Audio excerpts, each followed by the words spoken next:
You're fired. I was made a scapegoat for a mistake by a younger director and received notice of termination. Yet, the next day, when the chairman visited for an inspection with employees, he noticed something and asked the younger director, Seems my son isn't here? What? The absence of the chairman's son, who was supposed to work in the company, would soon dramatically change the situation. My name is Mike Adams, a 45-year-old employee.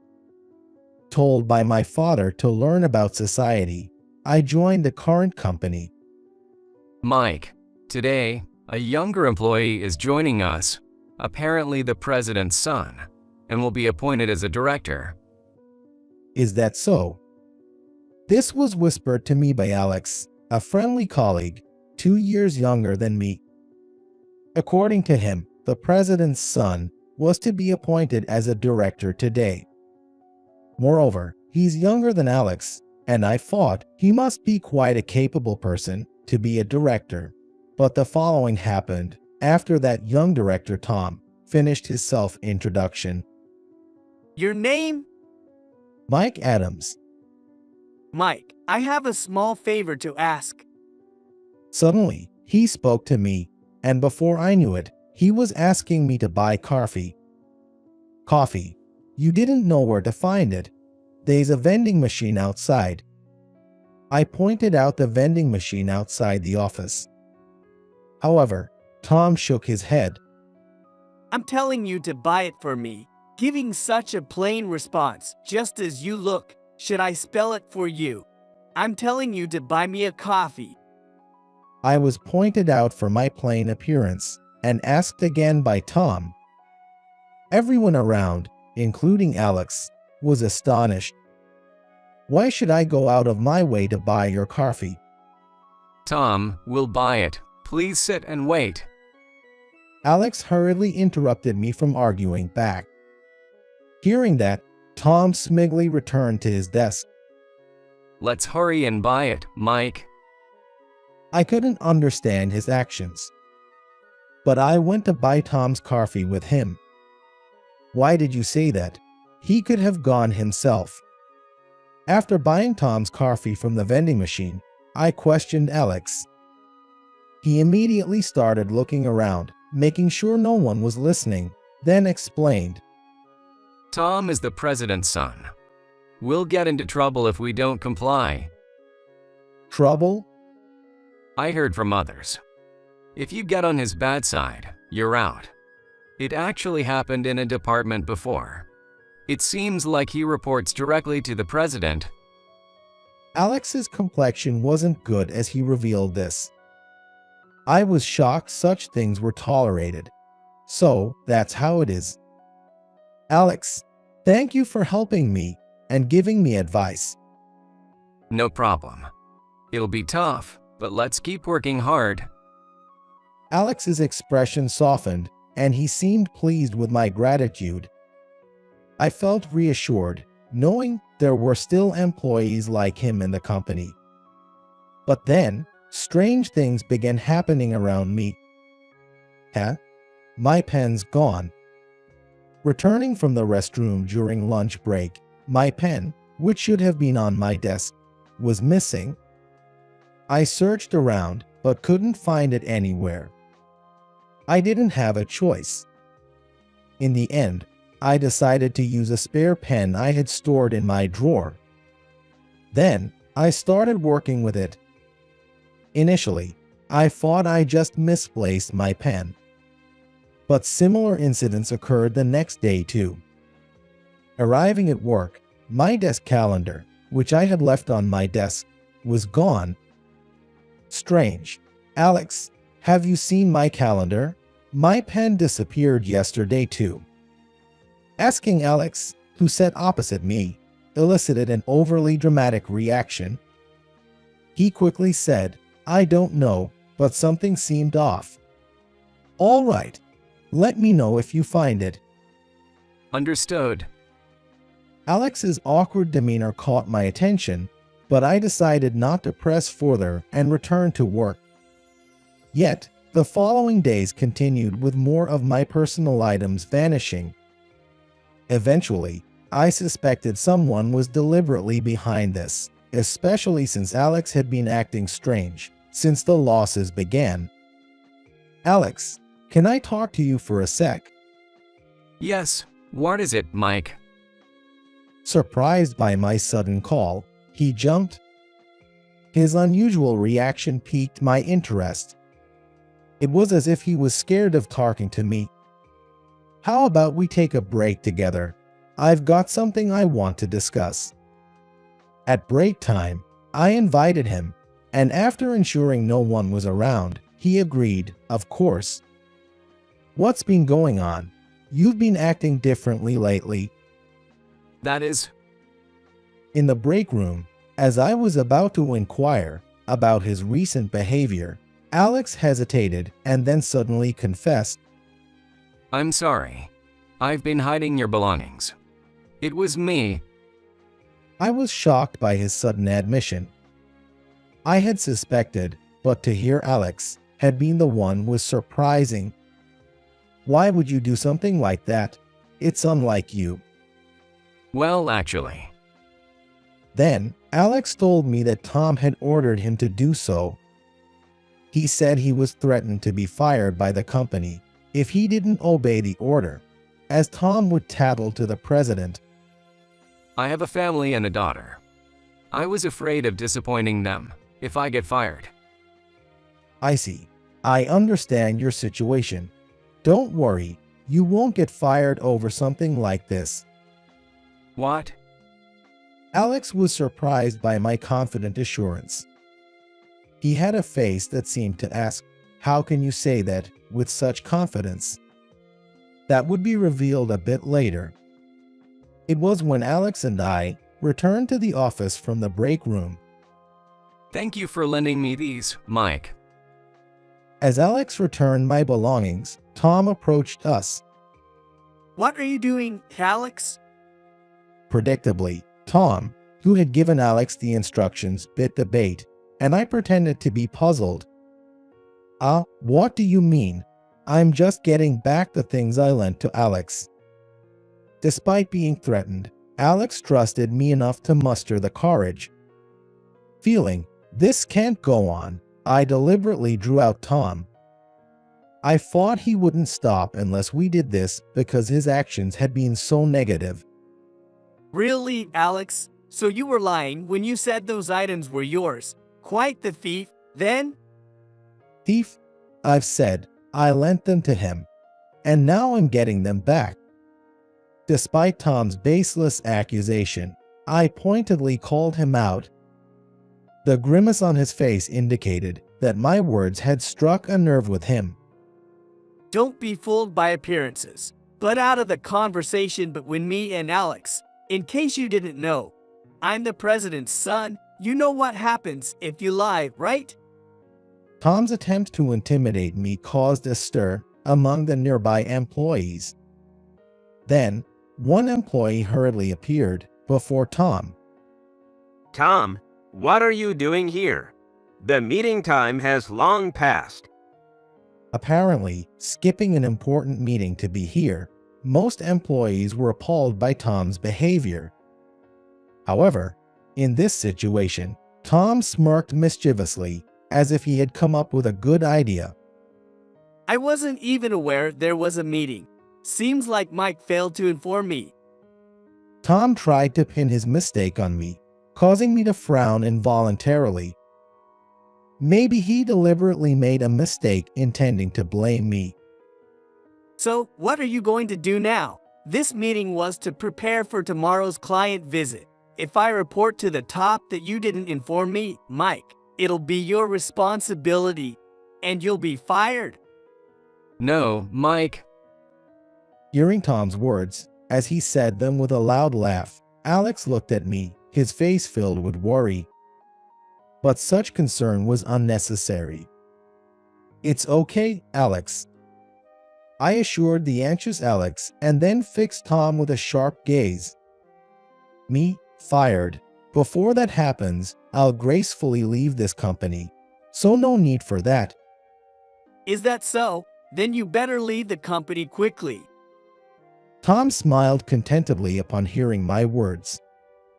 I returned to my desk to gather my things. Mike, Alex called out as I finished packing and was about to leave the office, but I left without looking back. The office feels refreshed without that plain guy, right, Alex? The next day, Tom, looking at my empty desk and smirking, greeted Alex, who didn't share the sentiment. Alex's expression remained downcast. He came to work, believing in the last words I said to him, only to find I wasn't there. Well, let's prepare to welcome the client's chairman. With the client's inspection about to start, Tom left to begin preparations with the president. Weren't you missing from yesterday's meeting? Did something happen with the employee who resigned? Well, he didn't inform me about the meeting time. So after giving him a termination notice yesterday, he left, saving me the trouble. While waiting near the company entrance for the visiting chairman, Tom spoke to his father, the president. The president responded with a detached, "Is that so?" as if it concerned someone else. It seemed he wasn't much interested in anything beyond his own appraisal. Sorry to keep you waiting. I'm looking forward to today. Thank you for visiting our company. Please, this way, let me show you inside. The president and Tom escorted the client's chairman into the company. As they concluded the inspection, while discussing future matters, the chairman asked, By the way, I was expecting to see my son here. Have you seen him? Your son? Surprised by the sudden question from the client's chairman, Tom asked back. What? He didn't even mention that to you? Realizing from Tom's reaction, the client's chairman seemed resigned about his son not disclosing his identity. Then, tentatively, the president asked the client's chairman, Excuse me, but who is your son, if I may ask? Mike Adams. I was told he works in this department. But is he off today? The client's chairman is actually my father. Tom, pale-faced, was unable to answer the chairman's question. Don't tell me the employee who resigned yesterday was. The president, putting pieces together, looked towards Tom.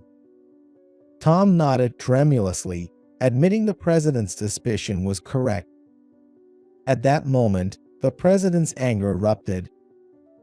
Idiot, bring him back right now. Bring him back? What are you saying now, Dad? As Tom resisted, the president recalled my credentials he had heard from his father. The chairman's son, unlike you, graduated from Harvard and has served as an executive. What? You're well aware, aren't you? My son is my pride and joy. Feeling as if he was being praised himself, the chairman let his face relax carefreely.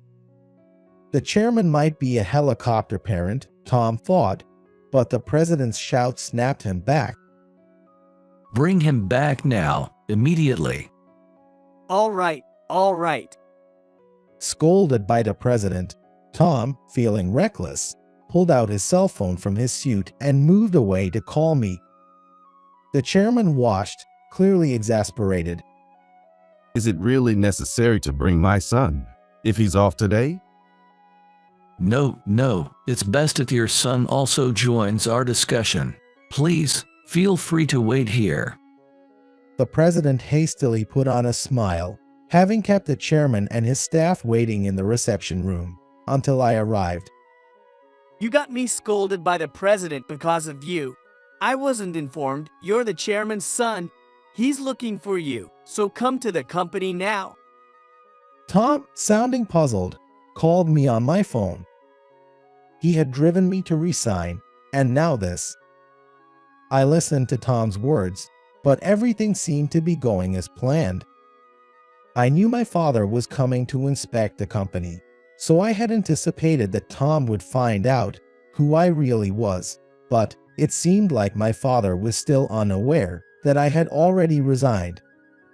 Ready to push things further, I smirked, deciding to reveal everything myself. Understood. If my father's looking for me, I'll head over. Don't you dare mention resigning or anything unnecessary. Tom sounded desperate as he tried to pressure me, so I laughed mockingly. Well, let's see. It won't stay hidden forever, so I'm looking forward to discussing this with my father's involvement. Tom let out a frustrated sigh. After hanging up, I headed to the company where my father and the rest awaited. Arriving at the company and heading to the reception room, I saw my father, the president, and Tom. Ah, there you are. Were you off today? My father, oblivious to the situation, greeted me. I shook my head. I was ready to tell the truth. No, I wasn't off. I was unjustly given a termination notice by that director, so I felt compelled to resign. What? You were given a termination notice and resigned? My father and the president gasped in shock. And Tom turned pale. Ignoring the stricken Tom, I continued. He tried to pin his mistake on me. It's only logical. I couldn't possibly continue working under such a superior. With a sigh, the previously astonished president spoke up.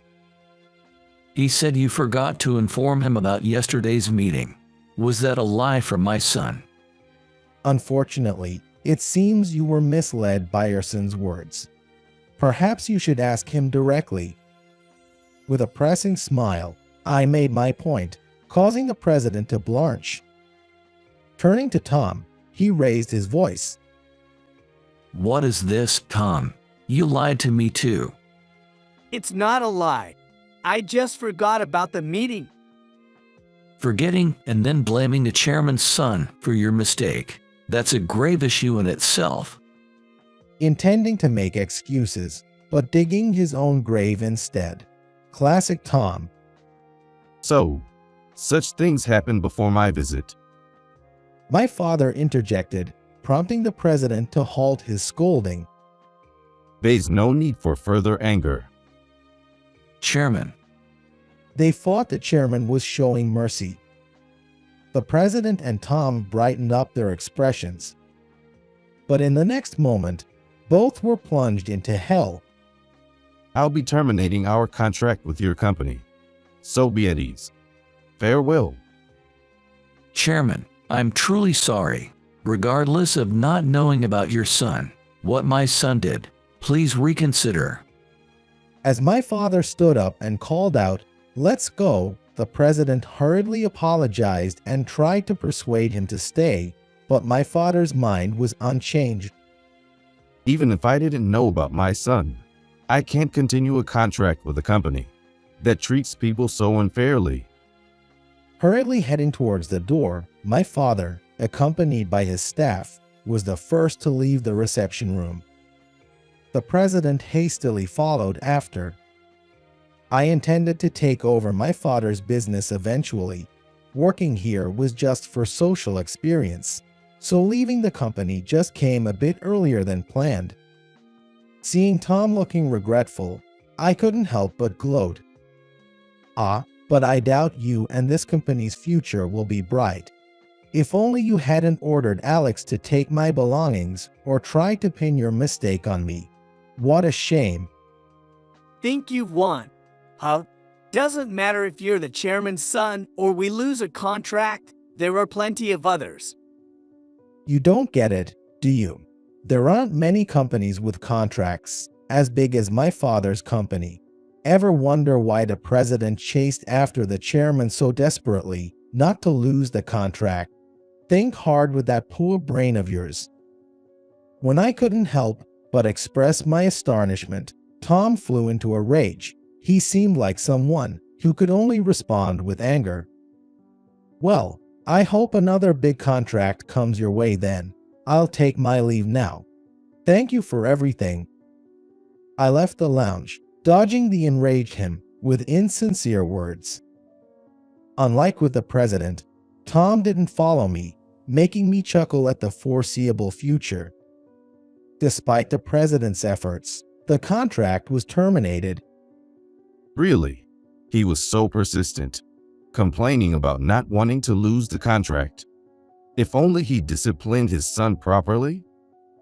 My father grumbled, sounding exhausted from reminiscing. Unlike Tom, the president could grasp the sense of crisis, so perhaps he has lost interest in his son. It's your fault we lost the contract. Bring in another one. Why do I have to suffer like this? Tom lamented after being scolded by the president and thrown into sales.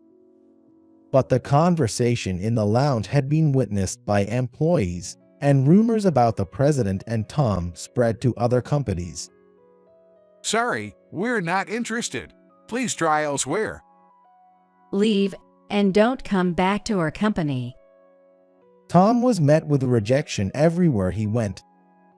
Eventually, no company wants to contract with theirs.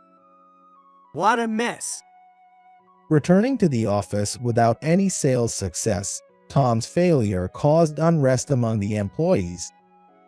Maybe it's time to quit. This company seems doomed. Indeed. As whispers of resignation spread among the staff, Tom finally felt a sense of crisis. Then, to add insult to injury, someone approached him. I'm resigning. Thank you for everything. It was Alex, who handed in his resignation to Tom. Tom, taken aback, involuntarily accepted the resignation letter. Seeing Alex's resignation letter, he couldn't hide his anger. What? Leaving the company in crisis? What are you thinking? It doesn't matter what you think. I've already found another job. Smiling, Alex, after delivering the double shock of resignation and job change to Tom, left the office feeling refreshed. Witnessing the entire scene, the employees become more agitated, realizing, indeed, I should also consider changing jobs. A week after Alex left, he started working at my father's company. I've missed you, Mike. I was shocked to learn you're the chairman's son.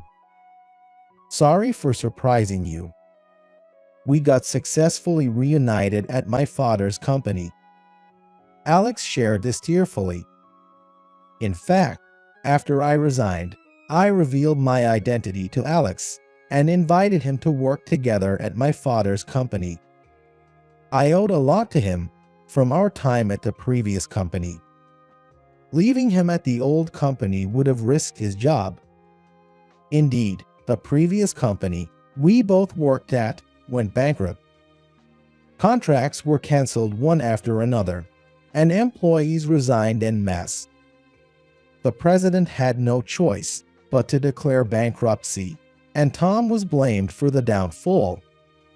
Having lived at home until now, Tom was kicked out and seems to be living alone in a shabby apartment. Rumors have spread within the same industry, so he's been turned down at interviews and now lives off part-time work in a restaurant. He's constantly scolded by younger part-timers there.